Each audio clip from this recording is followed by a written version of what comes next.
حضرت فاطمہ رضی اللہ تعالیٰ عنہ آپ نے چونکہ ڈائریکٹ نبی پاک علیہ السلام کی گود میں پرورش پائی ہے، جن لوگوں نے حضور علیہ الصلاۃ والسلام کی بڑی مختصر سی صحبت پائی، بڑا تھوڑا سا وقت انہوں نے نبی پاک علیہ السلام کے ساتھ گزارا، ان لوگوں کو اللہ تبارک و تعالیٰ نے بڑے اعزازات دیے، گویا حضور کی مقدس گلی سے بھی جو گزر گیا اللہ تعالیٰ نے اسے بھی بڑا مالا مال فرمایا۔ لیکن حضرت فاطمہ رضی اللہ تعالیٰ عنہ نے تو عمر مبارک کی ساری نبی پاک علیہ الصلاۃ والسلام کی مقدس تربیت میں گزاری ہے۔ تو جناب فاطمہ رضی اللہ تعالیٰ عنہ نے حضور علیہ السلام سے جو سیکھا، جو تربیت پائی، یقیناً اس کی مثال نہیں دی جا سکتی۔ اگرچہ ان کی روایات جو ان کی مرویات ہیں وہ بڑی کم ہیں، لیکن اس کے باوجود حضرت امام جلال الدین سیوطی رحمۃ اللہ تعالی علیہ نے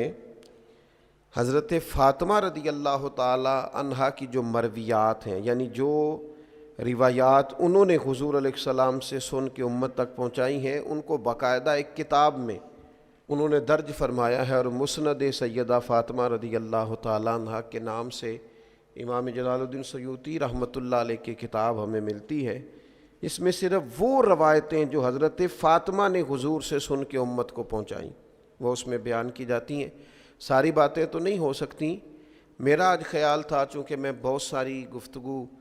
اپنی بساط کے مطابق مقدور بھر سیدہ پاک کی بارگاہ میں عرض کر چکا ہوں، تو آج میرا خیال تھا کہ بہت ساری باتوں کو دہرانے کی بجائے چند ایک روایات جو سیدہ پاک رضی اللہ تعالی عنہا نے حضور علیہ السلام سے سن کے امت تک پہنچائی ہیں، اور یہ بڑی قیمتی باتیں ہیں۔ حضور کی ہر بات ہی بڑی قیمتی ہے، لیکن جس کو سیدہ پاک روایت کر رہی ہیں اور سمجھ رہی ہیں کہ امت تک میں حضور کی اس بات کو پہنچاؤں، روایت کر رہی ہیں، وہ یقیناً بڑی قیمتی ہیں۔ تو چند ایک ایسی روایات جو حضرت فاطمہ رضی اللہ تعالی عنہا نے روایت کر کے امت تک پہنچائی وہ میں آپ کی خدمت میں عرض کرتا ہوں۔ یہ پہلی روایت حضرت فاطمہ رضی اللہ تعالی عنہا سے مروی ہے، اور امام بہقی رحمۃ اللہ علیہ نے اسے اپنی سند کے ساتھ روایت کیا ہے۔ حضرت فاطمہ رضی اللہ تعالی عنہا فرماتی ہیں کہ ایک دن سحری کا وقت تھا اور میں سو رہی تھی، آرام فرما تھیں جناب سیدہ۔ فرماتی ہیں نبی پاک صلی اللہ تعالی علیہ وسلم میرے پاس سے گزرے، سحری کا وقت تھا، تو حضور نے مجھے پاؤں سے پکڑ کے ہلایا، اور حضور علیہ الصلاۃ والسلام فرمانے لگے میری بیٹی اٹھو، اپنے رزق سے اپنا حصہ وصول کرو۔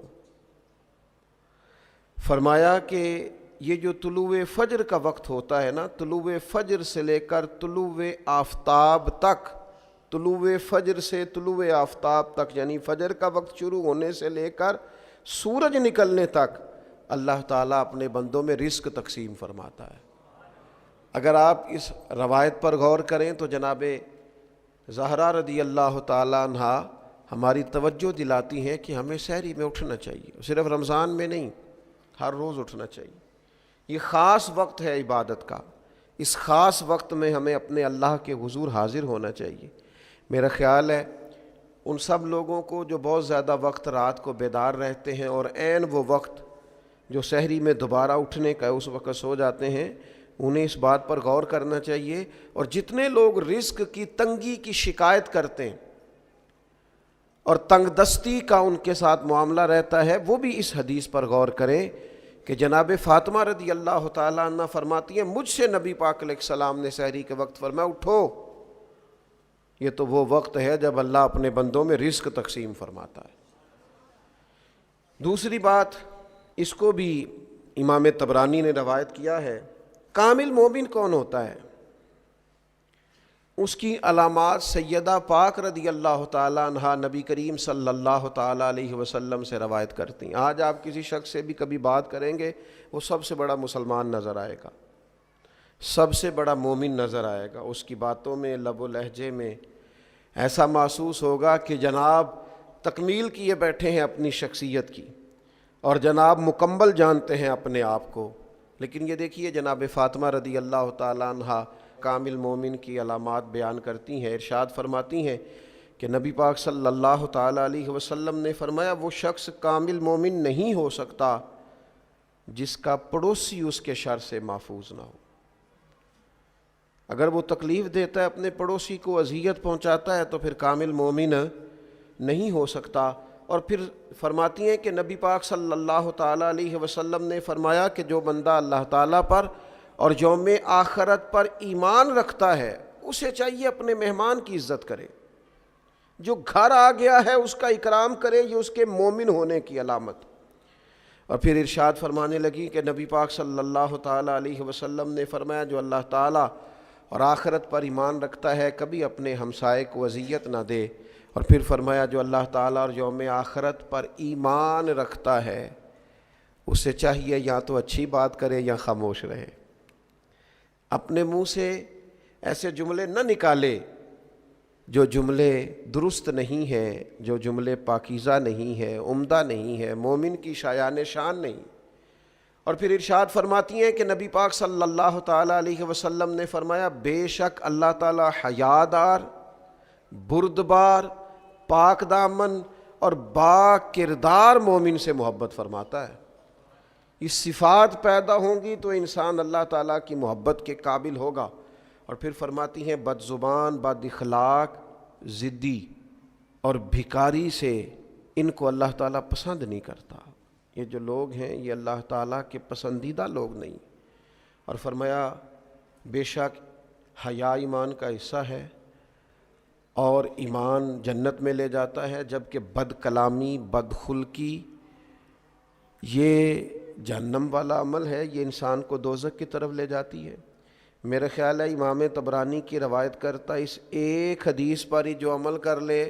وہ روحانی طور پر ایک مضبوط مسلمان ہو جائے گا، طاقتور مسلمان ہو جائے گا۔ پھر سیدہ پاک رضی اللہ تعالیٰ عنہ ایک اور مقام پر ارشاد فرماتی ہیں، آپ ارشاد فرماتی ہیں کہ رسول اللہ صلی اللہ تعالیٰ علیہ وسلم نے ارشاد فرمایا، یہ بھی امام بہقی روایت لائے ہیں سیدہ پاک سے، فرماتی ہیں کہ نبی پاک صلی اللہ تعالیٰ علیہ وسلم نے فرمایا، یہ آپ زیادہ توجہ کیجئے گا جو بات عرض کرنے لگا ہوں، میں بڑے احترام کے ساتھ ان لوگوں کی خدمت میں عرض گزار ہوں جن پر اللہ کے انعامات زیادہ ہیں۔ جناب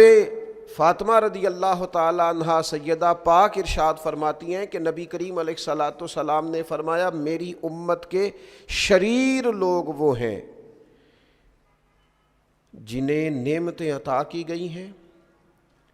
اور وہ کیا کرتے ہیں، وہ انواع و اقسام کے کھانے کھاتے ہیں، رنگ برنگے کپڑے پہنتے ہیں اور بیہودہ گفتگو کرتے ہیں۔ یعنی اسی پہ انہوں نے اپنے آپ کو فوکس کر لیا ہے، کھاؤ پیو پہنو اور ہر وقت بیہودہ بولو۔ اگر اللہ نے تمہیں رزق دیا تھا تو خیر کے کاموں میں خرچ ہونا چاہیے تھا، اللہ کی رضا کے لیے اللہ کے بندوں پر خرچ ہونا چاہیے تھا۔ اللہ نے اگر تمہیں نواز دیا تھا اور کچھ لوگ تمہارا اکرام کرتے تھے تو کیا مانا تم ہر وقت بات ہی کرتے رہو گے، پھر تمہارے لہجے میں ٹھہراؤ ہونا چاہیے تھا۔ اسی طرح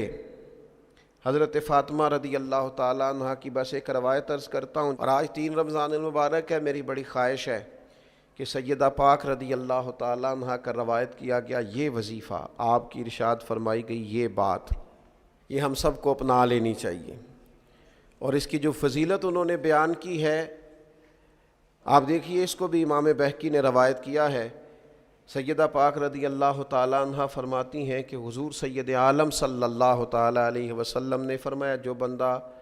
سورہ حدید کی تلاوت کرے، سورہ واقعہ کی تلاوت کرے اور سورہ رحمان کی تلاوت کرے تو سیدہ پاک اسے کیا ملے گا؟ تو آپ فرماتی ہیں اس کا ایک نام ڈال لیتے ہیں فرشتے، زمین و آسمان کے فرشتے اس کا ایک نام رکھ لیتے ہیں۔ فرماتی ہیں جو سورہ حدید، سورہ واقعہ اور سورہ رحمان کی تلاوت کرے، زمین و آسمان کے فرشتے اسے جنتی باشندہ کہہ کے پکارنا شروع کر دیتے ہیں۔ تو جنتی آدمی ہے، اگر اس کی تلاوت کریں، امام بہقی نے اس کو روایت کیا، اس کا نام رکھ لیتے ہیں فرشتے، جنتی جنتی کہہ کے گویا پکارتے ہیں، جنتی۔ تو سیدہ پاک رضی اللہ تعالیٰ عنہ کی روایت کردہ ان احادیث مقدسہ سے ہم نے اپنے لیے سبق حاصل کرنا ہے، خیر کٹھی کرنی ہے۔ اللہ تعالیٰ توفیق عمل عطا